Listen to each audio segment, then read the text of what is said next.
அரசி ஒரு பேக்கு அப்படிங்கிறத கொஞ்சம் நாளாகவே நமக்கு தெளிவாக தெரிஞ்சிருச்சு. ஏன்னா எவ்வளோ பெரிய பிரச்சனை நடந்துக்கிட்டு இருக்குது, குடும்பத்தில் என்னென்ன சம்பவங்கள்லாம் நடந்துக்கிட்டு இருக்குது. இந்த குமரவேல் நம்மளை கொல்லவே பார்த்தாருன்னு தெரியும்.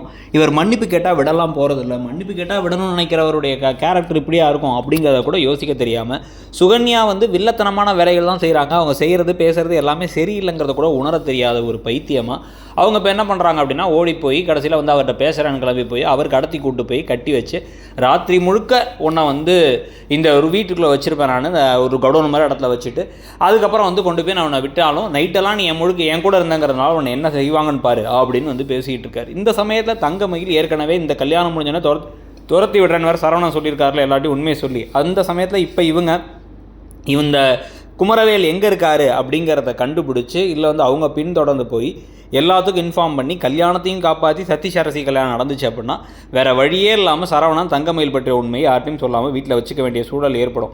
அப்படி நடக்குமா இல்லை என்ன நடக்க போகுது அப்படிங்கிறது ஒரு பக்கம். இன்னொரு பக்கம் இவ்வளோ முட்டாள்தனமாக அரசி செய்கிற விஷயங்கள்லாம் நமக்கே கடுப்பை கொடுக்குது.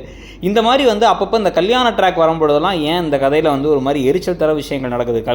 ராஜி கதிர் கல்யாண ட்ராக்கும் முதல்ல ஆரம்பத்தில் அப்படி தான் இருக்கும். இந்த ட்ராக்குமே அப்படி தான் ஒரு மாதிரி கடுப்பாக இருக்குது. ப்ளஸ் முட்டாள்தனமாகவும் இருக்குன்னு சொல்லி தோணுது. உங்களுக்கு என்ன தோணுது? அது முக்கியமாக அந்த அரசி செய்கிற கதாபாத்திரம் செய்கிற கேரக்டர் விஷயங்கள்